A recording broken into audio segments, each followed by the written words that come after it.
and welcome to your Life Matters, the Soul Connection podcast. I've got an amazing show for you today. It's one that's definitely outside of my comfort zone, not necessarily because of its content, but because it involves a dear, dear, dear precious friend of mine. And in a moment, I'm going to introduce you to her. So, have you ever had a friend that without them in your life simply would not be the same? A friend whose unconditional love, wisdom, and humor, kindness, along with the ability to be real at all times, which is in itself, it's enough to make you weep with the kind of gratitude that goes beyond words.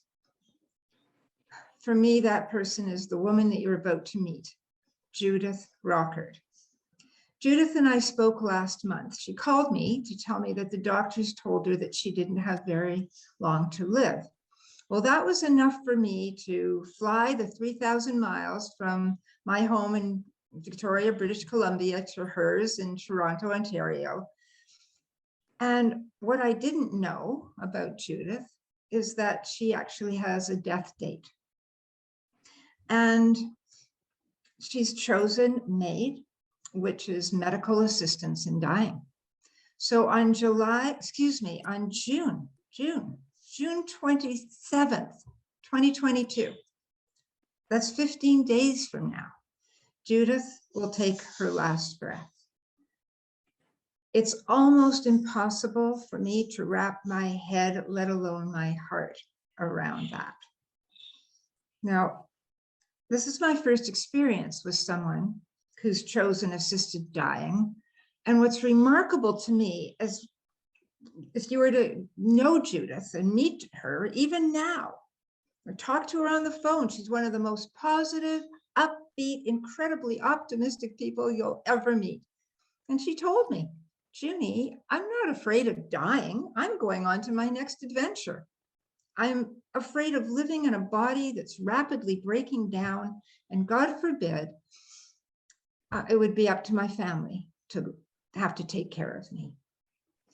So Judith and I speak often, and every time we laugh a lot and we are real together, and she's still the one that lifts me up. I ask her, Judith, so how are you today? And without a moment's hesitation, she says, I'm in escalating bliss. Then she'll go on to tell me about her day and who came to visit and the incredible gift that she's been given to have such rich visits with the people that she loves and who love her, and the conversations that are just straight from the heart. So Judith is my hero. And guess what? She's about to be yours too, because she enthusiastically said yes when I requested to do this interview with her. And she has the wisdom of the ages. And you know, it's our hope that this conversation will continue to inspire people long into the future. In fact, we know that when we use the term wisdom of the ages, there is no time limit. When has there been an expiry date? Or you know, we get to reflect for eternity, to embody the intelligence, the philosophy, the insights of the wise. So please let me introduce my dearest friend, Judith Rockert. Judith, welcome. Welcome, welcome, welcome. Thank you, dear Junie, for having me and for giving me the opportunity to share this life event. You are so welcome. Well, Judith, this is a bizarre interview. I know. Right? I mean, Right. Knowing in 15 short days, you're not going to be here. I mean, you know, I've learned a lot about letting go in my life. And yet in this situation, I'm savoring every moment together, just wanting to hold on and knowing that I can still call you and be with you in the ways that we can. Oh my gosh, that is magic. And I, like you, know that we're not our bodies, we're not our minds, we're not our thoughts, we're spiritual beings having this human incarnation. Oh my gosh, but the human parts of us, we feel the emotions, and that's what's real right now. So anyway, where to start? Judith, tell everyone who you are. Tell us about your life, if you will. You know, some of the highlights that would have made you incredibly strong, beautiful, sensible, sensitive, brilliant woman you are, and I've known that for a lot of years. So tell us some of the things that have highlighted your life to be who you are today. Well, I've really had a very interesting and many times traumatic life. I think that one of the things that has made me who I am right now, with the attitude that I have about dying with dignity, is my late son, Mitchell. Yes. He was a brilliant artist and a musician and a heartfelt person with kindness and love. And he also had paranoid schizophrenia. And this dichotomy of things going on in his head caused him not to want to be here. And for 7 years, he unsuccessfully tried to kill himself in many, many ways. And as a mom, what did I learn from that? What could I, even as a human being, what did I learn? I learned that dying is not what you should be afraid of. It's living ill. Living ill and suffering. That's the hard part. And after 7 years, he finally found a way to be successful in his suicide. And I was grateful that he finally found a way out, because there was just no place for him to live on this earth. And so that gave me the insight into what it means to suffer without an end. I looked at it and said, my goodness, they shoot horses, don't they? They put pussycats and doggies to sleep, and that human beings are left to suffer and wallow in their pain. And so when dying with dignity came along, I thought, this is the answer to that. Besides my son, Mitch, I had a dear cousin who was in her late 90s. And I went to visit her. And here she was, tied into a wheelchair, in diapers, drooling. I thought, I don't want to go there. This is awful. And then I had a sister-in-law with COPD and emphysema, weighing 78 pounds, curled into a fetal ball. This just hurt me. I'm just such a loving, empathetic person that I couldn't bear this. And I said, you know what? If anything ever happens to me, I am not going to do this. I'm going to leave before the suffering, not only for myself, but for my family. The witnesses of this kind of death are really horrendous. So those are the things that put me in the direction that I am in right now, and made me embrace the concept of dying with dignity. Well, it's still a very brave choice. I feel, and I also totally understand, having also lived with a mental illness and have been in the deepest, what I call torture chamber of the mind, where it's just relentless, no matter how much I might know at those times.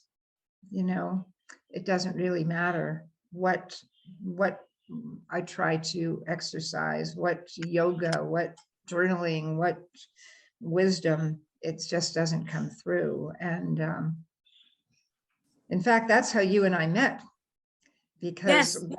right, one of our mutual friends, Millie, knew I was in a clinical depression, and at the time, this was some decades ago, and I wanted to do it the natural way. I didn't want to take medication because it hadn't worked in the past. I just wanted to do it myself. It wasn't working by now. It had its own mind of its own.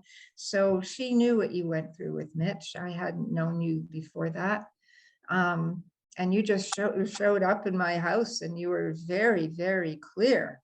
And you just said, get on your goddamn meds. And and you've been my champion throughout the years.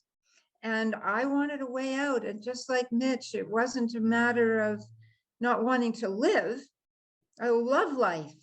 Not like that, though. And when months and months go by and you're just not the person that you thought you were and used to be, and you can't summon it up no matter what, holy crow, man. It's like, how do I get out of here? So I totally understand. And I understand your choice now too. And 100%. And I support you all the way. And we're very fortunate here in Canada to be eligible. You might want to say a little bit. I want to go back into more of your life in a bit, but since we're on this subject, and this is one of the reasons why you're here today, to talk about this and the choice and the reason why you've made this choice. And I know, anyway, I want you to tell us about what is the process in Canada to be eligible?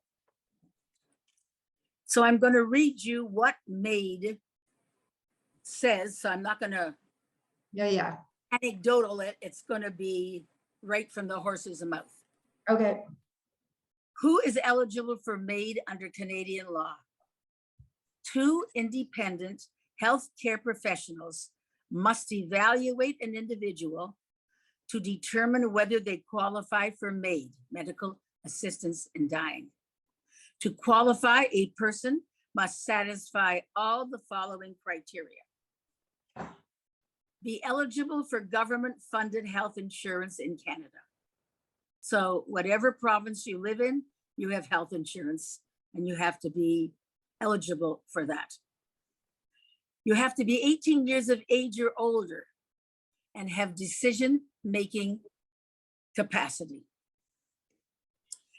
Have a grievous or irremediable condition. Have made a voluntary request for MAID that was not a result of external pressure. Give informed consent to receive MAID after having received all information needed to make this decision, including a medical diagnosis, available forms of treatment, and options to relieve suffering, including palliative care. To have a previous irremediable medical condition, a person must have a serious illness, disease, or disability, excluding a mental illness, until March 17th, 2023. Everything is going to change. They're working on it now, all the details. It's a very delicate subject, but in March, the law has been passed that mental illness will be an eligibility, which is a miracle. My son died almost 40 years ago, and I've waited for this to happen for all the people that are in agony and pain and are eligible for an end. They don't have to jump in front of a subway like my Mitchell did. You have to be an advanced state of decline that cannot be reversed. Experience unbearable physical or mental suffering from an illness, disease, disability, or state of decline that cannot be relieved under conditions that the person considers acceptable. Those are the eligible illnesses for MAID under Canadian law. Wow. Wow, it's pretty advanced, I think. I mean, all of this is very new, you know, in our culture, obviously.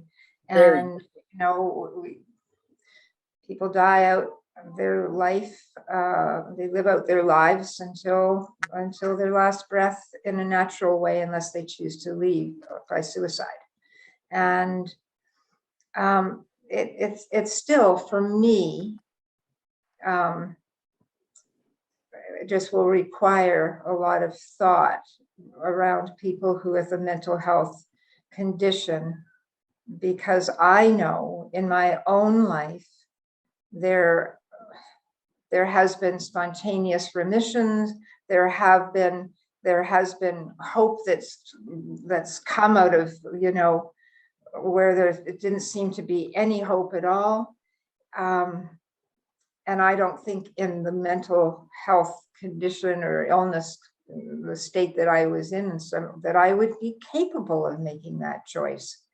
And that's a very sensitive issue. I don't think anybody makes that choice willingly, from a rational, it's so many things to talk about, and maybe not for this interview, I don't know, or this discussion more of our conversation, because it's so new. It's a concept that's so new, and that I know for me in a rational state, it wouldn't be something that I would choose, but in the mental state I was in, it would be something that I would choose. And perhaps in a rational state is I don't want to live this way any longer. And that is rational. And at the same time, gosh, knowing that it can be reversible. And I have been given this life, which I am so passionate and grateful to be alive, in spite of my attempts. That I'm living my life to the fullest. And so it's, gosh, how do you make that choice? Now, for someone like yourself with an irreversible physical conditions, and the pain and the horror that you've been facing, that you just do so bravely. I've never, ever, ever known you to complain about anything. And you just talk about dying in dignity. Let's talk about living in dignity.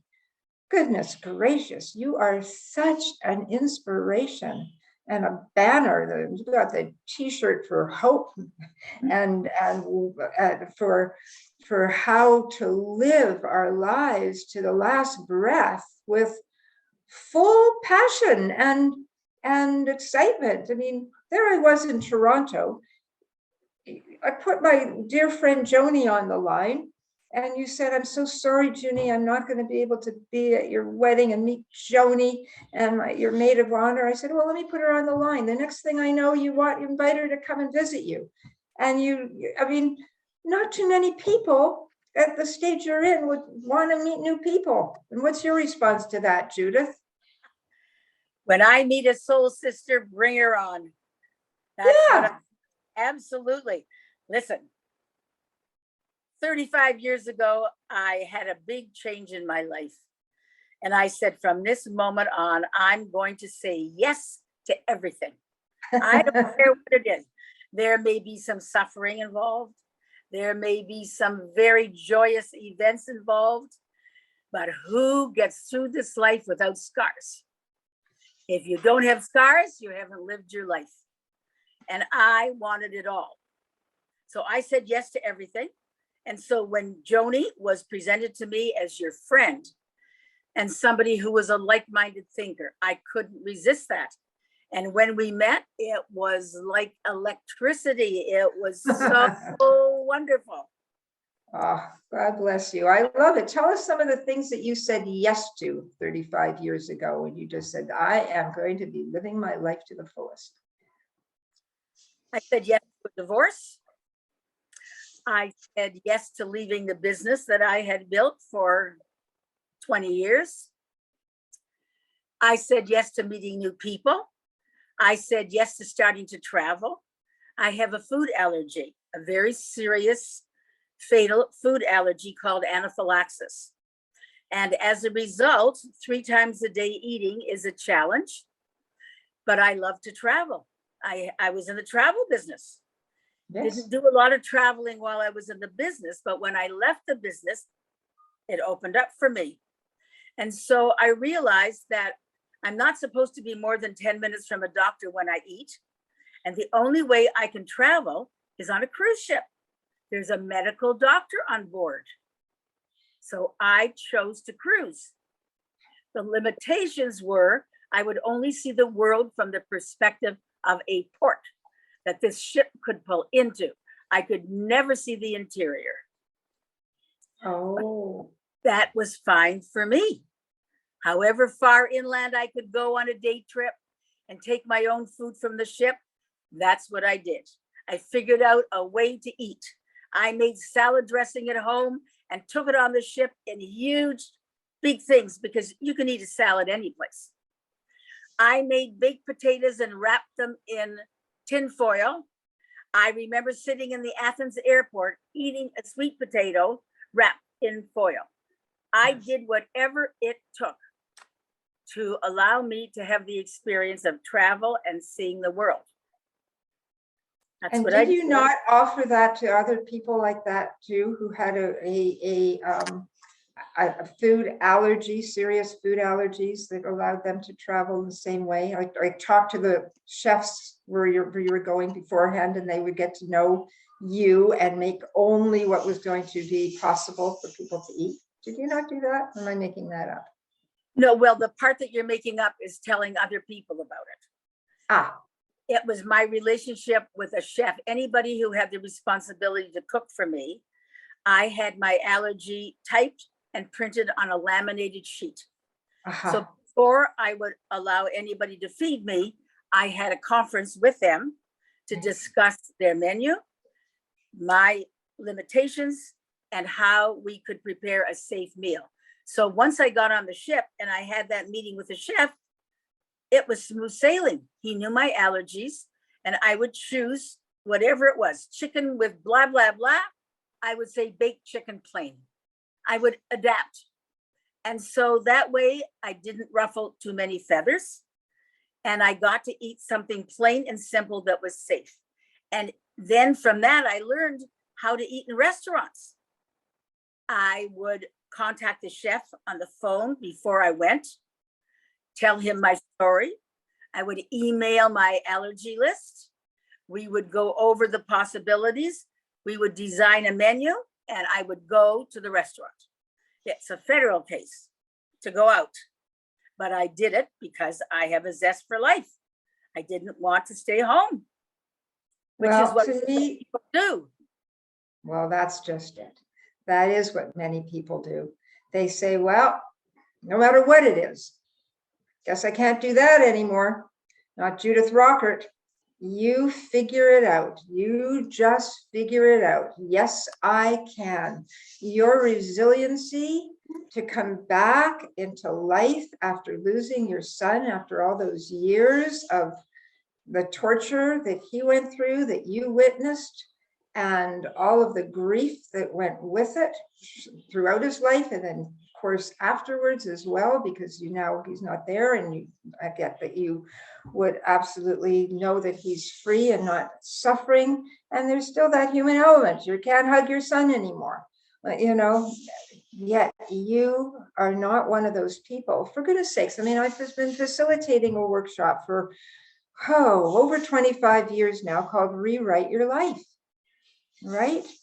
Let's go beyond the painful stories of the past, reframe them, rewrite them, look for the gifts and lessons that they came to teach you, and let's live in today. Well, you are a prime example of having rewritten some of the most bitter, harsh stories of your life. You know, it's not easy to take a marriage that lasted for as many years as it did and say, okay, I'm leaving it now. It's not for me. Choosing to go out on your own and just do what you do, close a business of 20 years, everything you knew. It's kind of like living today, almost post-COVID. You know, throughout the last 2.5 years, nobody knows what tomorrow's going to bring. I mean, you know, we didn't choose it. You chose to live in the mystery and say yes, and I'm just going to make it work for me. I have so much respect and admiration for how you live your life, right to right to the end, right to the end. So continuing with that, like, what would you say some of the biggest lessons, like the greatest learnings that you have had in your life that have, and what, I mean, you've talked to us already, what, you know, about what your son's life meant and what you learned from that and the choices you made as well. What else? We all had pivotal moments in our life where we just, I don't know, sit back, evaluate, maybe before the 2x4, right? Start listening to our gut, or maybe they were from 2x4s. You know, I know for me over the years, oh my God, I had a lot of those. And I look back and say, if I had only listened, even though it made no sense, now, boy, I listened to my gut. So can you share some of those things if you can think of any right now? Sure. My food allergy was a real monster living inside of me. It was, you know, I really wanted to find a way. I wanted to research and find out if there was any way that I could cure this. So one of the things I chose to do, somebody called me from California, a friend, and said, there is an Oriental medicine physician just outside of San Francisco, and she says she can cure anaphylaxis. Off I went. I rented an apartment, rented a car, and I drove to Millbrae, California every day to see her. And the bottom line was, she said that she has had some successes, but with me, because my allergy is to foods and drugs and derivatives, one of the skills that she had was to use supplements and vitamins and minerals. She couldn't do that with me. So the only tool that she had in her toolbox was acupuncture and to modify my diet slightly. And so we tried that. I lived there for 3 months. I was willing to try it. And at the end, she said, you know what? Not going to happen, Judith. No. So I felt, listen, I gave it my best shot. Off I went. A few years later, I got another phone call. Judith, there's this brilliant doctor in La Jolla, California. He's with UCSD. He's an allergist, and he's doing a new thing by analyzing your blood. And up until then, it was the late 80s, early 90s, you could only tell about allergies by scratch tests. And if you got a hive or a reaction, they knew that you were reactionary to that particular allergen. But he was doing blood work. And because I'm so sensitive, I'd never been able to have the allergy tests. So I thought, this is a whole new thing. I'm going to try this. Off I went to La Jolla. He took my blood. 5 days later, the results came back. He verified that all the things that I told him that I was allergic to were true. And then he told me the story about people with my condition. He said, there's 3 kinds of people. The people that really don't believe the doctors when they say this is fatal. They put their EpiPen in the glove compartment of their car, and they die in the parking lot running from the restaurant to try to get the EpiPen in the glove compartment. They don't know enough that you have to have that EpiPen with you at all times. So here we have the questioners, the risk takers. Next, we have the people at the other end of the scale. The people that say, oh my goodness, that's not safe out there. I can't eat. I can't live. I'm going to become a hermit. I'm going to stay in my house and I am not going into the world. Not acceptable. And he said, there's people like you who take the middle road, who find a way. You're going to travel. You're going to deal with chefs in restaurants. You're going to find a way to do this. So that was a very significant validation for me. It was that my blood shows that I have these allergies, and I got my choice of living 3 ways, and I'm going the middle route. These were very important episode. Absolutely. Yeah, to have that validated.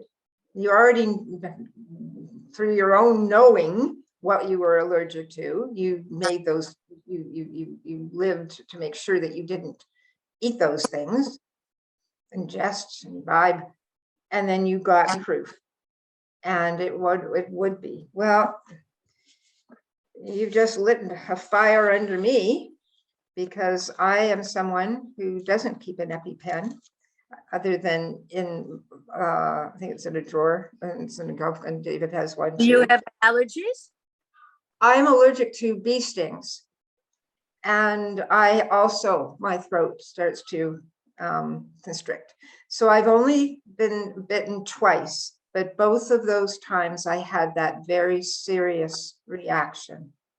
And on both occasions, I was lucky enough to get to a hospital on time. And it was quite miraculous both times. And so I have an EpiPen, but I mean, there's been, well, I think there was 30 years between, let's see, no, the 70s, 90s, 20 years between one of them. And since then, it's been another 20 years. And so I don't take it that seriously, because, you know, I don't see that many bees. And when I do, I don't think they're going to bite me. And I've got an EpiPen nearby somewhere. Okay, I'm going to change that tune. You better. You better, because when you have this kind of a reaction, the medical explanation is that each time your body is exposed to that allergen, it reacts more violently. Aha. Each time your throat closes faster. I don't know if you remember that. I remember that my throat closed very fast. I was driving. I was moving to the, actually, it was on the way to Vancouver. After leaving Toronto, I was in the car driving, and my hand felt weird. My hand just felt like, you know, something stung it, but I'm in a car. Well, I thought, and then my hand blew up like a baseball glove. It was like just huge. And I was driving with someone, and we just were pulling in like on from the highway, like we had gone like thousands of like miles and miles with nowhere, just on highway. And now there's Sault Ste. Marie. Got to the hospital, and they gave me whatever, I forget, I think it's called adrenaline. That's what they gave me. Yeah, I think it was. And I was fine again. And when we came back into the car, there was a dead bee on my seat. Right? Yeah, a similar situation years before that when I lived in Montreal. So, okay, I'm here. I listen. I hear you. Okay. Right. Well, my first time, it took about 3 hours. I had an itchy, scratchy throat. My lips swelled, and I was on my way to a party. And when I got to the party, I started being raspy. I couldn't talk. And there was a doctor who lived across the street. And I went, and he gave me a shot of epinephrine, which is adrenaline. Right. And he never said, this is dangerous. He never said, you have a condition that is fatal. He just fixed it. Off I went back to the party. And the second time, a few years later, I was at a party, and there was a cake on the table, and it looked so innocent, and I ate it. I didn't know I had a fatal condition. I knew I had an allergy because I react to, if I touch something or if I eat something or I put it to my lips, I can tell immediately. But this cake looked so innocent, and I ate it. And then within moments, my lips swelled, my throat, I couldn't talk. And I said, did anybody here make this cake? And a woman said, yes. And I put nuts in it and ground them up so finely you can barely taste them. Well, I'm fatally allergic to tree nuts. So off I went to Mount Sinai Hospital, where they again didn't tell me I had a fatal condition. They just shot me full of adrenaline and sent me home. The third time I was on an airplane. That is not a place to have an anaphylactic reaction. I ate poppy seed salad dressing. My throat closed, I mean, instantly. I'm telling you, down my throat, I swallowed and like this. And the stewardess called, is there a medical person on board? And would you believe there was a doctor who was fatally allergic to bee stings, never traveled without his epinephrine.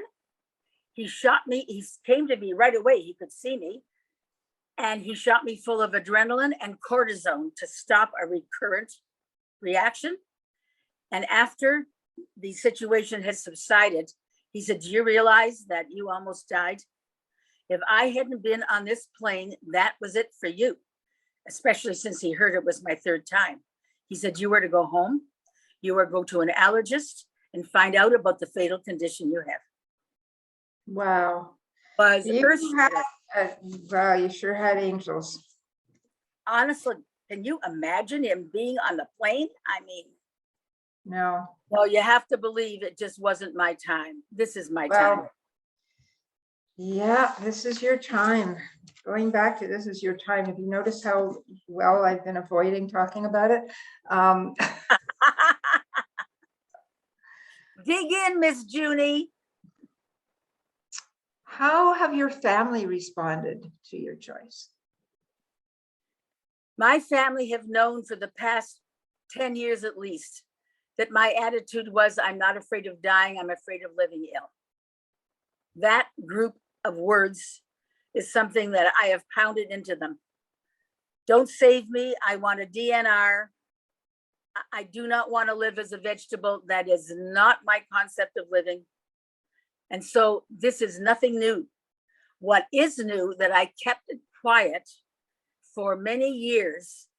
I had been exposed to toxic mold, yes, and it caused a cough, and the cough ended up being lung cancer.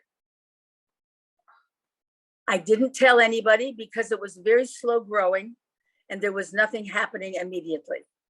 But then the most recent scan showed that not only did I have this cancer growing in my lung, but that I had severe coronary calcification, which means all of the arteries leading to the heart are blocked. So that is pretty well caused me to be told by the doctor that I was a walking time bomb. I could have a stroke or a heart attack at any time. And so I went to MAID. I got the 2 assessments because I am eligible. And then I told my family. When all of the preliminaries were done, I'm sure what I'm doing. I did not want them to come in and spend months. How are you feeling? What can I do for you? All the things that loved ones do. I didn't want that.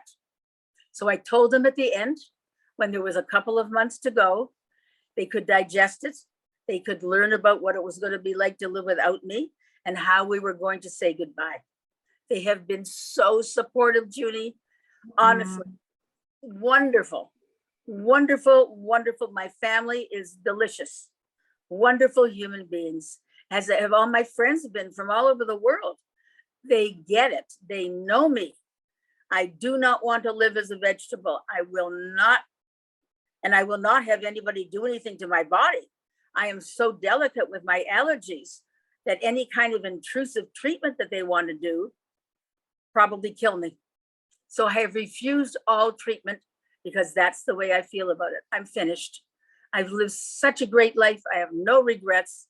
Look at me. I'm healthy. You'd never look at my face and see that there's something wrong with me. No, I mean, when I spoke to you on the phone, when you told me, right, and I hear you, and I hear there's no difference in your tone and in your energy or anything from ever. And so I thought to myself, really? Okay, yes. I'll come visit you. And I figured, well, you know what? People have spontaneous remissions and they have, you know, all kinds of things. I mean, with that energy, that woman's going to be fine. So I had no idea that you had done, you know, I mean, you hadn't told me that part. So I get it. And I support you a million times. I would choose it too, you know, and you're just the first person I know who's actually chosen it that I know, and that the time is imminent. there are so many people I know that says, if this is such and such is what the state that I'm in, I would choose to not live that way. And so I get that. It's just that I'm still, well, I'm a Cancerian. We're very tenacious. It's not my fault. I'm holding on to the moment. And I totally support your decision. I have 100%. I have full respect for where you're at. And let me ask you this. This is like a question that I've asked myself sometimes, that I think about when I think of you. What does Judith think about when all the visits are over at the end of the day and you're lying in bed and you know that the time is coming very soon? What do you think? I think about what's undone. I think about what I have yet to do to close up my life, not to leave a mess for my family. I think about the things that have to be closed, the automatic withdrawals that have to be stopped, the bank account, the rental insurance, giving notice. It's just incredible. All those sorts of things, right? Yeah, everything that really needs so to it's be. all the practical stuff that you're thinking about. Yeah, it is, because my nurturing is over the top. The love, I mean, I'm having 2-3 sets of people a day. I know. At 2-3 hours each coming to see me and visit me. And the juice of those conversations, it is so rich and so loving. Honestly, you know, who wants to not be there with you and be, I mean, I experienced it when I was there. I didn't want to leave. We didn't want to leave. And then when we left, we cried, we hugged, we cried some more. Yep. So it's not like you're not crying or weeping to say goodbye. My granddaughter and I cried. This is going to be a terrible loss for her. We have an absolutely incredible relationship. Yes. And this is going to be so hard for her. My heart aches. But right now, she's trying to come every day, every other day, and we laugh and we cry and we hold each other and we talk about wisdom and all the things that I can teach her. And it's just the most beautiful opportunity to have a slot time to say what you need to say. The people that drop dead don't get that. It's a wonderful opportunity for them. They're out of here. And the people at home are left holding the bag with no closure. Right. This I know. I know. It's exceptional. No, it is. It's a true gift that you have this time to have those rich, rich, rich conversations. But of course, you always have. It's just now it's just a little bit more condensed. Exactly. Right? You've always been that way. You're not one who pulls for punches. We laugh. The kind of intimacy that our friendship has always had of real stuff. We've never been, have we ever talked about the weather? No.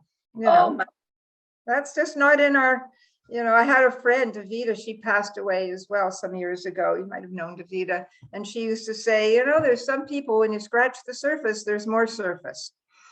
and that is not us, man. And I know that's not you with anyone. So I know it is. It's a very rich experience for you. So it is. So at night, go to practicality. When I'm lying there and I can't sleep, all the practical things come into my mind of strings left untied, things left to do. And it's wonderful. I just get up and either go to my computer or write it down so that I can act on it. That's what's the gift. Well, far be it for me to offer another suggestion. Oh, keep them coming. I'm always wanting to learn. Well, why don't you just write that list of things that you have to do before you go to bed? Tick them off, the ones that you can do before you go to bed up until that day, and then go to bed and rest your head on the pillow and know that you don't have to think about it. And then you can think about, I don't know what. But there's there's things that pop up that are unexpected. Mm-hmm. Here's an example. I had to cancel the insurance on my apartment. Uh-huh. My daughter was going to take care of it. And they said that they would take the last payment out of my account in July. Oh. Well, my account has to be closed at the end of June. Yeah. They were not going to get paid. And in the middle of the night, I realized, no, you can't take it out in July. You got to take it out now. Right. It was something that we just it wasn't something that you thought about. No, I know. You and I are very. It just comes to me. No, I get it. I really do. We're very similar that way. Yeah. So I do write down all the things that I got to do and the people I have to call. And I was committed to tell everybody in my life personally. I know that. I know. I mean, it was so strong. You said to me, and I wouldn't have done it anyway because it's not my story to tell, to not tell anyone. It's you who are going to make that contact and do that. And you have. Yeah. Yeah. And it's been very refreshing and very revitalizing and nurturing to deal with friends of 50, 70 years, right? To be able to tell them that I'm leaving of my own accord because of my heart and my lungs. And they get it. Yeah, of course. You know, they appreciated not getting an email from me telling me this very unusual. Who would do such a thing? I guess some people might. That's not you. No, you're rich. You're, it reminds me of a beautiful story. I think I might have relayed to you and this happened to you with your family. Oh, we've got to share that. I'll just tell the story of Catherine Freeberg Validares. She was a friend of mine in Vancouver years ago. She was one of my writing students. And one day she phoned me and she was like groupie. She just took every course I had. Anyhow, and she was a well-known and very respected massage therapist who also taught massage. And she was a big buxom redhead. And anyway, one day she phoned me and she said, Junie, you sitting down? I said, no. She said, well, sit down. I said, okay. She said, all right, I just found out that the cancer has come back. I don't want to do anything at all in terms of intrusive anything or other. I'm just going to go naturally. And as you and as my friend, I don't want you to try and convince me I should do anything. No. I said, okay, sweetheart, you've got it. You've got it.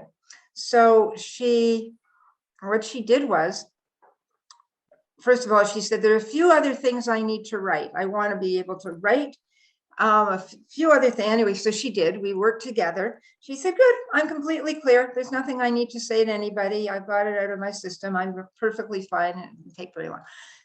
Then she had this huge party. And she held in this beautiful, beautiful place called Four Winds in Vancouver. And she held this party with, there must have been 100 people, potluck, lunch. And we all brought the best things that we could think of making. We all knew her condition.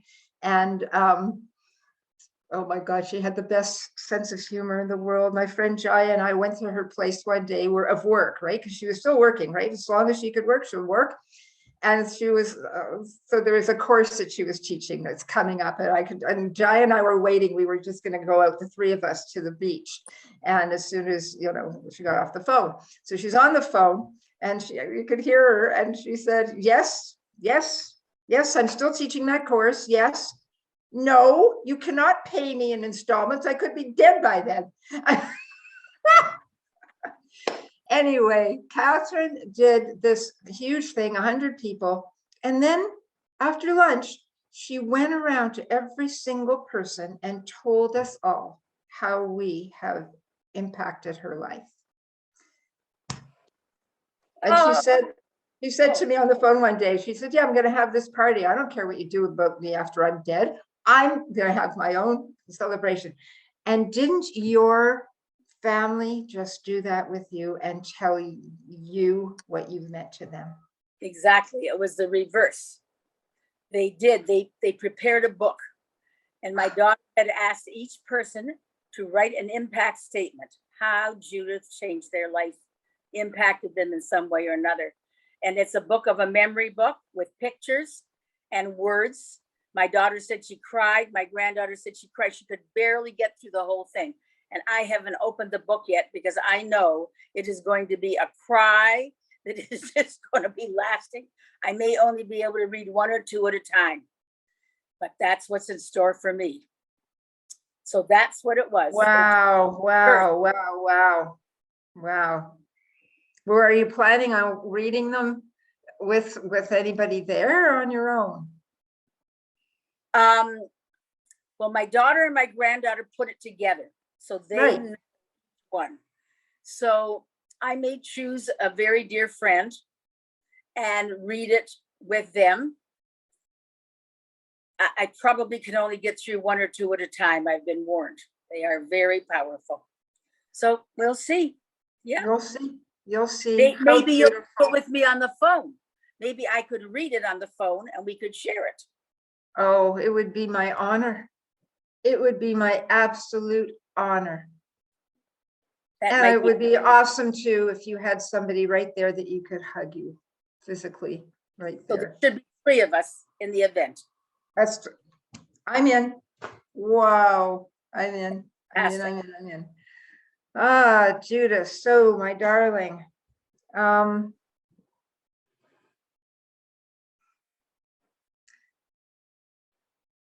It's just,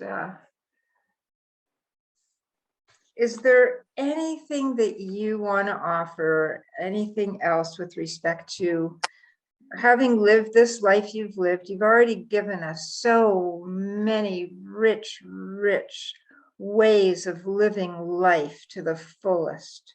So many.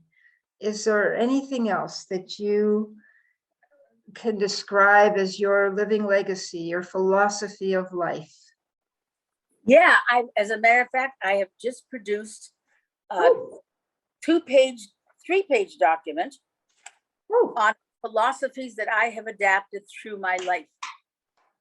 I didn't even know. I didn't even know. Thank you. I hope you were going to interrupt me at some point and tell me this. Yeah, it was. I mean, this is it. Oh my God. Read them for us. Okay, here we go. If you want something, give it. Oh yeah. As a result, you will be surrounded by emotionally healthy, like-minded, loving souls who give you what you need if you give it out first. Keep in mind that there are those who are incapable of responding because of childhood traumas. They will show up and want what you give. You need to be discerning. Check their energy. The next one is called getting to know you. When someone shows you who they are, believe them the first time.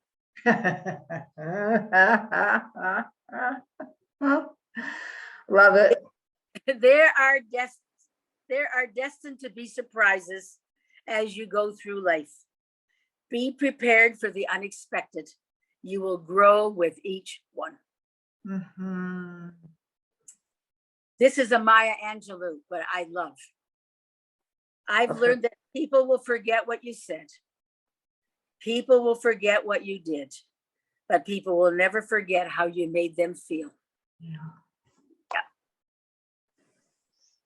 Wow, that's so true. So true. Yeah, so important. You don't know what you don't know. Be curious about life. Mm-hmm. Ask questions, learn, grow. You're a student in a big school. Right. Food is who you eat it with. I love it. I love it. I love it. That's so good. Yeah, this one's about behavior. Okay. What you're doing speaks so loud, I can't hear what you're saying. Wow. Wow. We should never doubt our gut instinct. The way you manipulate someone's energy, their energy can be soothing, disturbing, comforting, encouraging, overflowed with jealousy. Vibrations and energy never lie. So pay close attention to whom your energy increases and decreases around you. That's the universe giving you a big hint on who you should stay away from and who you should keep in your life. Trust. I love that. I love that. Taken me a lot of years to adhere to that one. You bet. Know? Oh God, I would just be fighting all the way, trying to convince people right about something. I didn't mean it that way. I want it that way, and I'd feel awful, all the time. But I would just be in there. No, thank you. I'd rather be with like-minded people who love me and and are willing to talk things over and grow and learn and all of that, as opposed to this. So, yep, love that one. Yep, good. The next one. Okay. Whenever you're set free from whatever binds you, say yes to everything. You may experience great joy and sometimes painful sorrow, but you will have experienced all that life has to offer. You will never have to say, I regret. Right. Right. If you have no scars, you haven't lived. There are some circumstances in which it is better to ask for forgiveness rather than permission. Just do it and then ask. Is there any in your life that come to you right now? Laugh when you can. Apologize when you should. And let go of what you can't change. Life's too short to be anything but happy. Right. Gratitude is an attitude. It is an attitude that no matter what is going on in your life, you are able to recognize the good, that which is working, the events and moments that warm you, bring you joy, and help you see and acknowledge those things that lift your spirits. They are everywhere if you just let yourself be open to them. 1000%. And this is the last one. Wake up fresh and start each day, each new day, with what we call a beginner's mind. What's that, you may ask? That's the mindset it takes to view each new situation from your own lens. No influence from others who have eaten at that restaurant, shopped at that store, seen that concert, gone to that movie, and have opinion that they're going to share with you. Listen to them, take it in, and then decide for yourself after you have eaten, shopped, gone to the concert and movie, what you think of the event. Do not let their opinion deter you from enjoying the experience. Everyone is so different, and if you only listen to what others say, you might miss the bliss. Oh, the bliss, the bliss. Oh my God. And that is one of your favorite words these days, isn't it? You got it. Uh-huh. Yep. Escalating bliss is what you say. That's right. Oh, I know. I know. Oh my gosh. What a treat to have these words and your philosophy and your wisdom to share this way. What a rich experience. I am just absolutely thrilled and moved and grateful for everything. Me too. To have this opportunity to give you a piece of me and what I've learned from 84 years of living life, a lot of trauma, a lot of joy, And that philosophy has really served me well. There Mhm. might have been some new ones in there that you hadn't heard before. Yep. Well, but none that surprised me. That we just may No. not have used them. I mean, you live your life to the fullest. That's how I've always known you. And you are somebody that discerns and makes up your own mind about how things work for you. Work for you. You know, you're not telling anybody else what somebody else should be doing that work for you, that should therefore work for them. No, you know, it's live and let live. And yeah, so everything that you've said is the Judith I know. Love and respect. Yes. Uh, And I love you and what you do, Junie. What wonderful, wonderful, pure messages you put out. I just love it. And it is just my sense of pleasure to be able to join you in this podcast to share this most unusual set of circumstances. Most unusual set of circumstances. Yes. Well, I can't say I won't miss you, Judith, but you know, we live in this multi-dimensional universe. I know that you're going to be there with me. You'll be my angel, just like you've been my earth angel. You'll be my heavenly angel. Exactly. I'll be there for you. I'll be on your shoulder. Just whisper to me. Okay, I will. I will.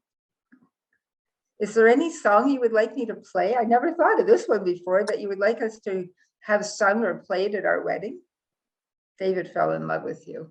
Oh, well, that's interesting. Yeah. Your wedding. Let me For a give particular song that you love. I'm going to think about that. Okay. Yes. I'll let everybody else know later. Right. Right. Right. I'll let you know before I say bye-bye. Okay, darling. So for now, we'll say bye-bye, but I'll be talking to you probably every day between now and then. Yep, we shall. I know. And I thank you with all my heart. Is there any last words that you want to say to anybody today? Be a good listener.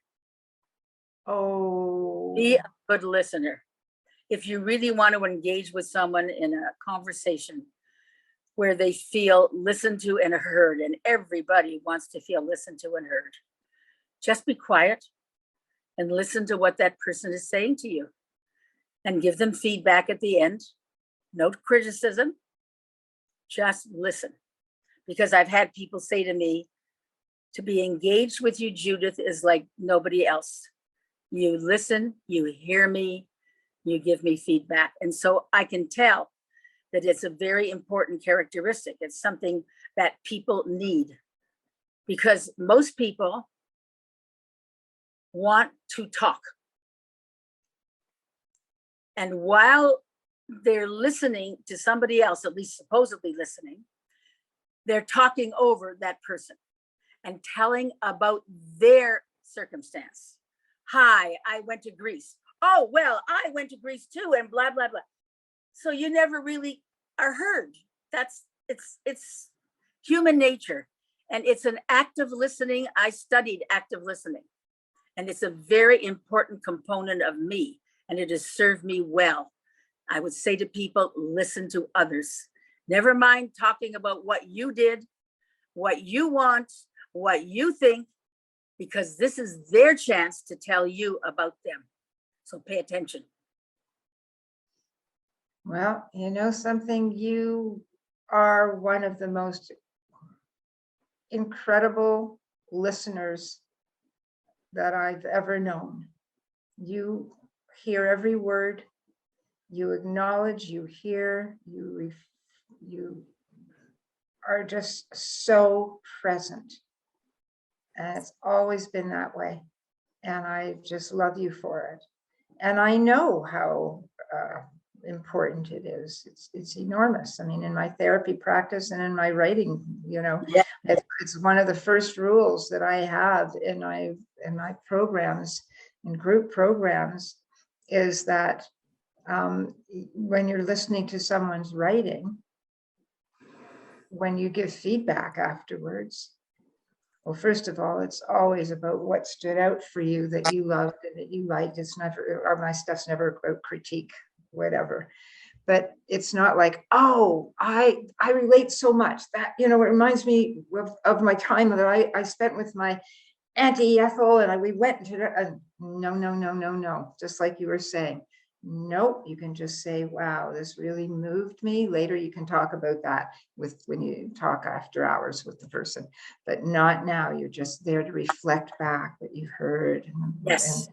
And they tell me that more over the years, over all these years, I've gotten more comments, just like what you're saying right now, that one of the more important, even sometimes, quite often, than the writing itself is the reading it back and being able to be heard, acknowledged, seen, heard, acknowledged in a way that most people never get.